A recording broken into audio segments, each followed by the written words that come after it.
5 tahun kemudian, Aidan memakai sepasang sarung tangan, memegang sebuah grinder yang digunakan untuk memotong kayu. Telinganya ditutupi dengan earmuff, wajahnya ditutupi masker.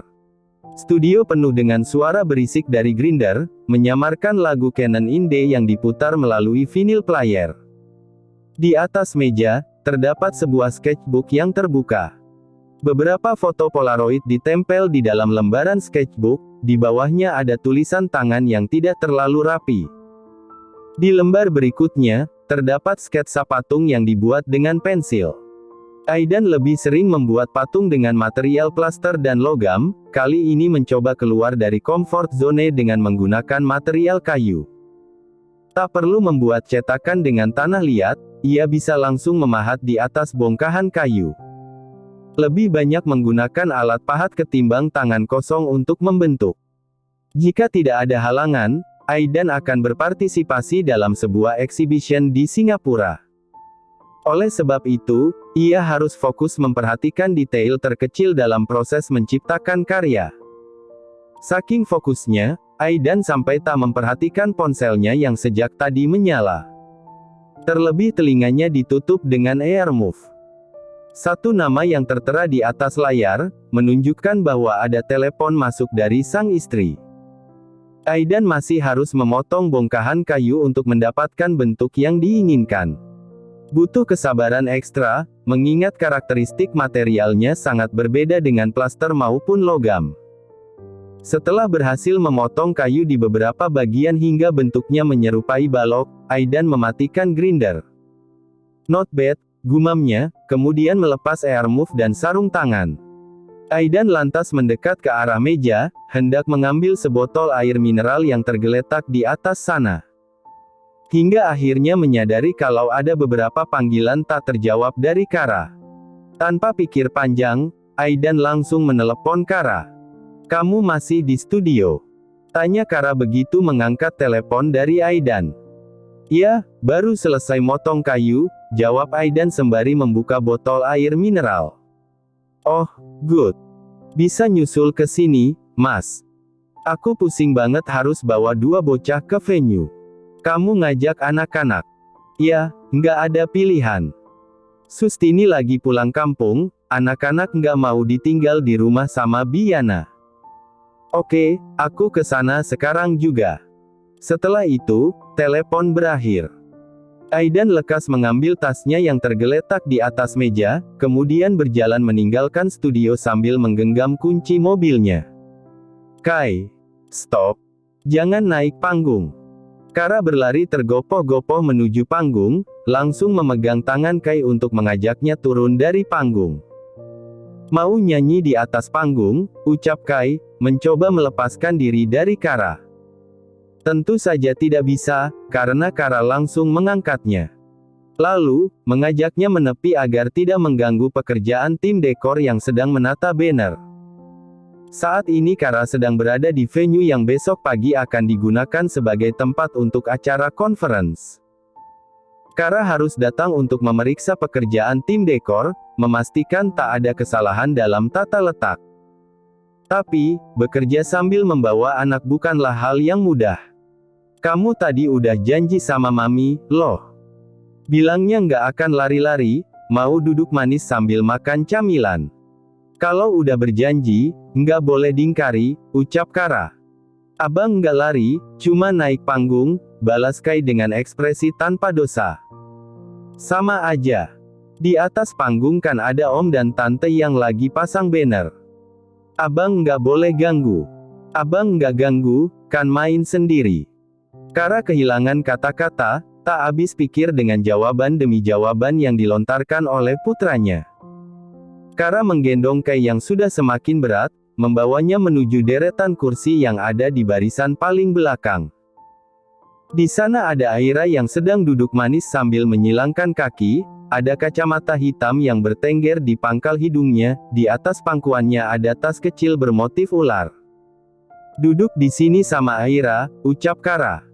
Kai turun dari gendongan Kara, lalu mendekati adiknya yang sedang asyik menikmati jeli. "Abang minta jeli," ucap Kai sambil mengulurkan tangannya. Tapi, Aira malah melengos. Kai yang kesal langsung mengambil tas bermotif ular milik Aira, kemudian melemparkannya ke bawah kursi. Aira langsung berteriak heboh, lalu menangis. Kara buru-buru membungkukkan tubuh, mengambilkan tas milik Aira yang tergeletak di bawah kursi. "Abang, ayo minta maaf sama Dede," ucap Kara. "Ih, Dede duluan yang nakal. Abang kan mau minta jeli," sahut Kai. Tangisan Aira semakin kencang. "Ini tasnya nggak rusak, sayang. Lihat ini, masih bagus, nggak ada goresannya," kata Kara, mencoba untuk menenangkan Aira. "Udah keren banget pakai kacamata hitam begini masa tiba-tiba nangis, sih?" Kara melepas kacamata hitam yang dipakai oleh Aira, kemudian mengusap kedua matanya yang basah. Aira menatap Kai dengan ekspresi kesalnya, kemudian berkata, "Abang buang tas Dede." "Iya, ini abang mau minta maaf," sahut Kara.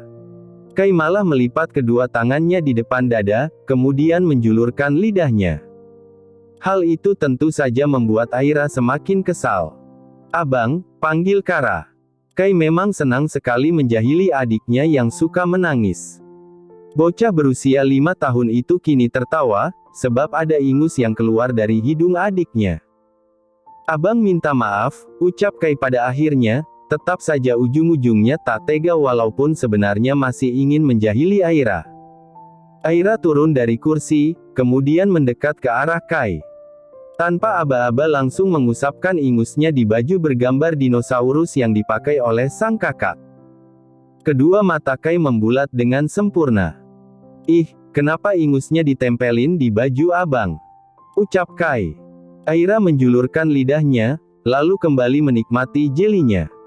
"Dede, nggak boleh begitu," tegur Kara, lalu mengeluarkan sehelai tisu dari tasnya untuk membersihkan baju Kai. "Ayo minta maaf sama abang. Dede juga salah, tadi nggak mau berbagi jeli." Aira mengerjapkan mata, kemudian mengulurkan tangannya untuk mengajak Kai bersalaman. "Dede minta maaf," ucapnya. Kai menyambut uluran tangan Aira, lalu berkata, "Iya, dimaafin." Kara mengembuskan napas, lega luar biasa karena sudah mencapai perdamaian. Memiliki dua anak yang jarak usianya cukup dekat memang tidak mudah, tidak bisa menuntut salah satunya untuk bersikap dewasa karena pada dasarnya mereka masih sama-sama bocah. Ada banyak tantangan yang Kara lewati sejak Aira lahir ke dunia, tapi justru dari titik itulah kehidupannya semakin berwarna karena ada banyak hal baru yang bisa ia ajarkan kepada anak-anak. Aira lahir ketika Kai berusia 2 tahun. Saat itu Kai belum memahami konsep persaudaraan, sering tantrum dan cemburu ketika merasa tidak diperhatikan oleh orang tuanya. Pelan-pelan Kara dan Aidan memberi penjelasan, hingga akhirnya Kai mengerti bahwa dirinya telah menjadi seorang kakak. Kai sangat aktif dan suka beraktivitas di luar ruangan, menyalurkan energinya dengan cara berlari, bernyanyi, dan bermain. Sementara itu, Aira lebih suka bermain di dalam rumah bersama koleksi bonekanya. "Kakak beradik memang harus akur dan saling menjaga," ucap Kara yang kini duduk di antara kedua anaknya. "Sekarang kita ada di venue, tempat ini bukan milik Mami. Lihat kan ada banyak orang yang bekerja di sini buat mendekorasi ruangan. Kita ada di tempat umum, makanya harus tenang biar nggak mengganggu orang-orang yang sedang beraktivitas." "Dede duduk, abang yang lari-lari," sahut Aira dengan suara polosnya. Kara sontak tertawa, kemudian mencium pipi Aira dengan gemas. "Dedi mana?" tanya Aira beberapa saat kemudian, tangannya masih memegang sebungkus jeli erat-erat. "Dedi sebentar lagi ke sini," jawab Kara sambil melirik jam tangan yang melingkar di pergelangannya. Tiba-tiba Kai turun dari kursi, kemudian melepas bajunya. "Kenapa lepas baju?" tanya Kara, agak terkejut dengan tindakan putranya. "Bekas ingus Dede," jawab Kai, kemudian berjalan mondar-mandir hanya menggunakan celana pendek. Percaya diri memamerkan perutnya yang menggemaskan. Anggun dan Noura yang sedang menata kursi langsung tertawa ketika melihat Kai berjalan di atas red carpet dengan kondisi tak memakai kaos. "Abang, ayo pakai lagi bajunya. Nggak ganteng ah kalau telanjang begitu di tempat umum," ucap Kara sembari menghampiri Kai. "Kan bekas ingus Dede." "Abang nggak mau pakai lagi," sahut Kai. "Ingusnya udah Mami bersihin pakai tisu." "Masih ada, Mami. Itu bau."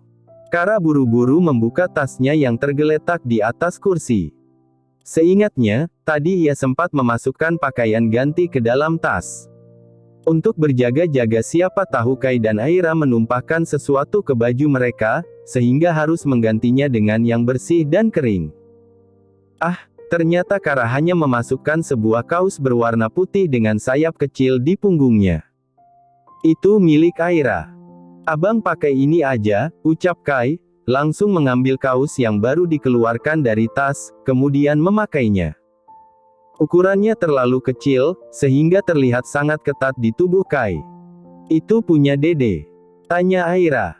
Kai memutar tubuhnya, memamerkan sayap kecil yang ada di punggungnya. Aira tak menangis karena pakaiannya diambil, malah bertepuk tangan dengan heboh. Kara tak dapat menahan tawanya, benar-benar terhibur melihat tingkah anak-anaknya yang lucu. Hal-hal semacam inilah yang membuat Kara sangat menyukai perannya sebagai seorang ibu. Tak berselang lama, Aidan datang. Laki-laki itu berjalan melewati pintu depan, kemudian mengedarkan pandangan untuk mencari keberadaan istri dan anak-anaknya. "Dedi!" teriak Kai, lalu segera berlari menghampiri Aidan. Aidan tersenyum lebar, kemudian merendahkan tubuhnya agar bisa menangkap Kai ke dalam pelukannya. "Abang punya sayap," ucap Kai, memamerkan sayap kecil yang ada di punggungnya. "Ini bajunya Aira, kan?" sahut Aidan sambil mengangkat tubuh Kai ke dalam gendongannya. Kai menganggukkan kepala.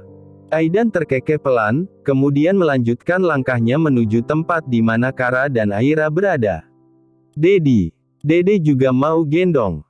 teriak Aira sambil melompat turun dari kursi, lalu merentangkan kedua tangannya. Aidan tak kesulitan menggendong kedua anaknya secara bersamaan, sudah menjadi rutinitasnya. Kai dan Aira memang sangat menyukai sang Dedi, sehingga suka menempel dan mengikutinya kemana-mana. "Kalau ada Dedi, pasti Mami langsung dilupain," ucap Kara sembari memasukkan baju milik Kai ke dalam tas. "Ini ceritanya lagi mengungkapkan kecemburuan," sahut Aidan. Kara hanya tertawa, kemudian mengangkat tasnya. Venue hampir selesai ditata, oleh sebab itu Kara tak perlu stay di sana lebih lama lagi. Saatnya pulang ke rumah bersama suami dan anak-anaknya. Saat Aira lahir, Kara bahagia bukan main karena akhirnya memiliki versi mini dari dirinya. Membayangkan betapa menyenangkannya kalau bisa memakai dress dan aksesoris yang sama dengan putrinya.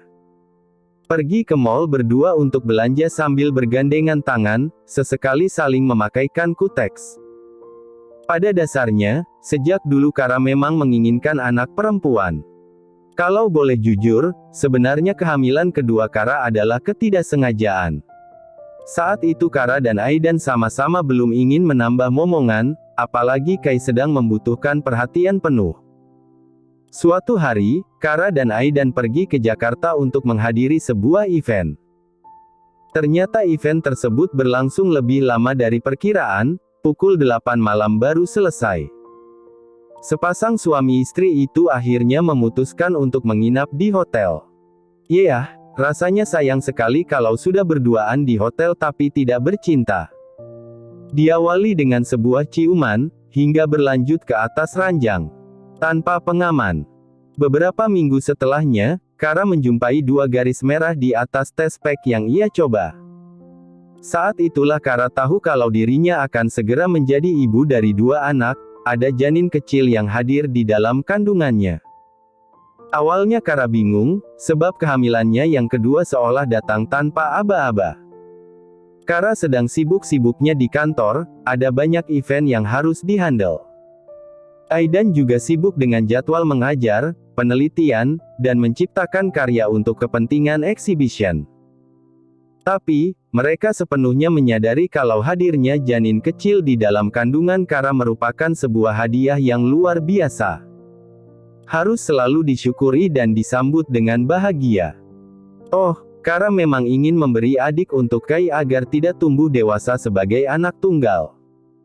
Berbeda dengan Kai yang cenderung rewel, Aira justru cukup tenang saat newborn.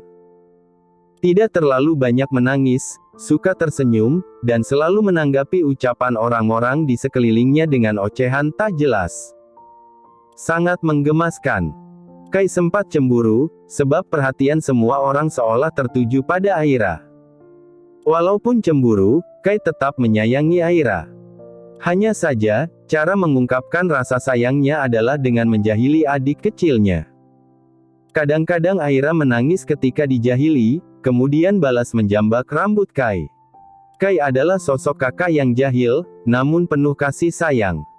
Sedangkan Aira adalah princess yang manis. Aira selalu bangun pagi, pukul 6 sudah keluar kamar. "Mami, Dede mau mandi," teriak Aira sambil mengetuk pintu kamar orang tuanya. Kara sedang duduk di depan cermin rias untuk menata rambutnya. Kedatangan Aira serupa alarm, mengingatkan Kara kalau sekarang sudah pukul 6. "Ya, Dede. Sini masuk dulu, Mami lagi sisiran," sahut Kara. Aira berjinjit untuk meraih gagang pintu, kemudian menariknya ke bawah hingga pintu terbuka. Gadis kecil itu langsung masuk ke dalam kamar, menghampiri Kara yang sedang mengikat rambutnya. "Dede juga mau cepol," ucap Aira sambil menunjuk rambut Kara yang dicepol rapi. Kara terkekeh pelan, "Iya, nanti rambutnya Dede juga dicepol kayak rambut Mami." Tak berselang lama, Aidan keluar dari kamar mandi.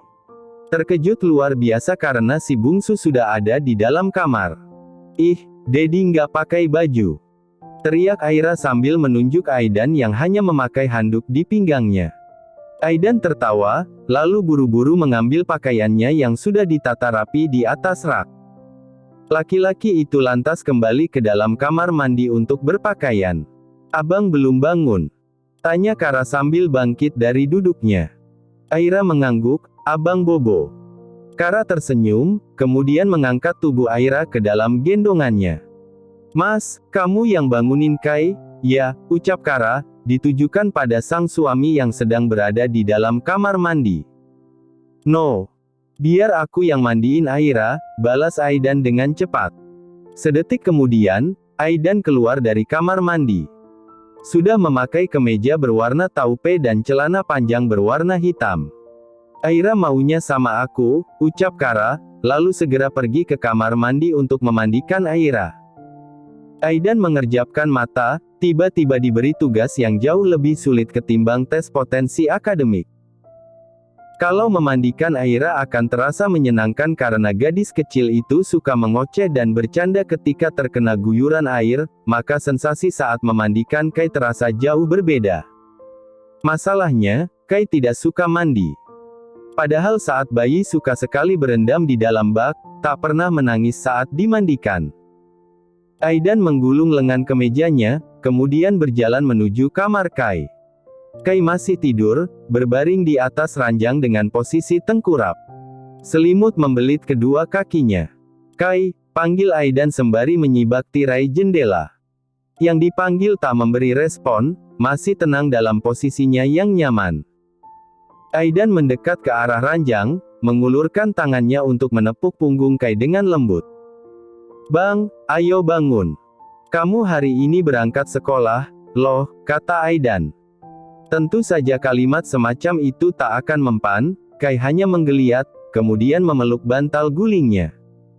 "Kai Kiharu," panggil Aidan sekali lagi, dengan suara yang lebih keras. Barulah Kai menguap, kemudian mengucek kedua matanya. "Saatnya mandi," kata Aidan sembari menyugar rambut Kai yang sedikit berantakan. Kai mengerjapkan mata, seolah sedang berusaha untuk mengumpulkan segenap kesadarannya. Lalu, bocah itu melompat dari ranjang dan berlari menuju sudut kamar. Akhirnya sadar kalau sebentar lagi akan digendong ke kamar mandi. Abe nggak mau mandi. Teriak Kai sembari naik ke atas kursi. Harus mandi. Kamu hari ini sekolah, sahut Aidan, mencoba untuk mengejar Kai. Nggak mau, Dedi. Airnya dingin banget. Pakai air hangat. Saat Aidan baru saja akan menangkap, Kai terlebih dulu bergulung di atas lantai. Berhasil menghindar dengan cekatan. Abang nggak mau mandi sama Sustini, makanya Dedi yang kesini buat memandikan kamu, ucap Aidan yang tubuhnya mulai berkeringat gara-gara mengejar Kai yang terus berlarian di dalam kamar. Ih, abang nggak mau mandi, sahut Kai, setengah merengek seperti akan menangis. Burung peliharaannya Mami aja mandinya nggak setiap hari, kok. Masa abang disuruh mandi setiap hari? Oh, kamu mau jadi burung? Iya. Abang mau jadi burung aja biar nggak mandi setiap hari. Belum apa-apa Aidan sudah berkeringat. Untungnya, ia berhasil menangkap sang putra yang baru saja akan kabur meninggalkan kamar. Finally, ucap Aidan sambil menggendong Kai, lalu membawanya menuju kamar mandi. Kai berteriak, mencoba untuk memberontak. Tapi, usahanya sia-sia. Abang nggak mau mandi, ucap Kai, masih merengek karena tak mau bersentuhan dengan air. Aidan melepas pakaian yang menempel pada tubuh Kai, kemudian berkata, kamu waktu masih bayi suka banget sama air. Setiap dimandikan pasti suka ngoceh sendiri. Kenapa sekarang malah nggak mau mandi pagi? Abang bersih, nggak ngompol kayak Dede. Harusnya nggak usah mandi. Dede sekarang udah nggak ngompol. Kai memanyunkan bibir. Bang, tubuh kamu tetap kotor walaupun dari kemarin nggak beraktivitas di luar rumah. Apalagi kamu suka lari-lari, pasti berkeringat, jelas Aidan sembari mengguyur tubuh Kai. Kai mengerjapkan mata, mengusap wajahnya sendiri yang telah basah. Nanti Dedi belikan jam weker, ya. Kalau jam wekernya bunyi, artinya abang harus bangun dan siap-siap buat mandi, kata Aidan sembari menuangkan sabun cair ke atas telapak tangannya. Abang udah masuk TK, artinya harus mulai belajar mandi sendiri. Abang mau ikut Pak Asep aja. Soalnya Pak Asep baik, nggak kayak Dedi yang suka maksa abang buat mandi, ucap Kai dengan dramatis. Oke, mulai sekarang abang jadi anaknya Pak Asep. Aidan hanya tersenyum mendengar ucapan Kai, kemudian mengambil sikat gigi dari rak. Ayo sikat gigi sendiri, ucap Aidan sembari menyerahkan sikat gigi kepada Kai, bagian atasnya sudah diberi sedikit pasta gigi. Dengan sedikit terpaksa, Kai menggosok giginya. Yang bersih, biar giginya sehat, ucap Aidan sembari meletakkan handuk bersih di bahunya. Setelah menyikat gigi, Kai mengambil gelas plastik yang tergeletak di samping wastafel untuk berkumur. Meskipun penuh drama, akhirnya Aidan berhasil memandikan Kai. Kalau udah mandi kan kelihatan lebih ganteng, ucap Aidan sembari mengeringkan tubuh Kai dengan handuk, kemudian mengajaknya meninggalkan kamar mandi. Saat kembali ke dalam kamar, Aidan segera mengambil pakaian dalam dan seragam dari rak. Memakaikannya di tubuh Kai yang sudah dikeringkan.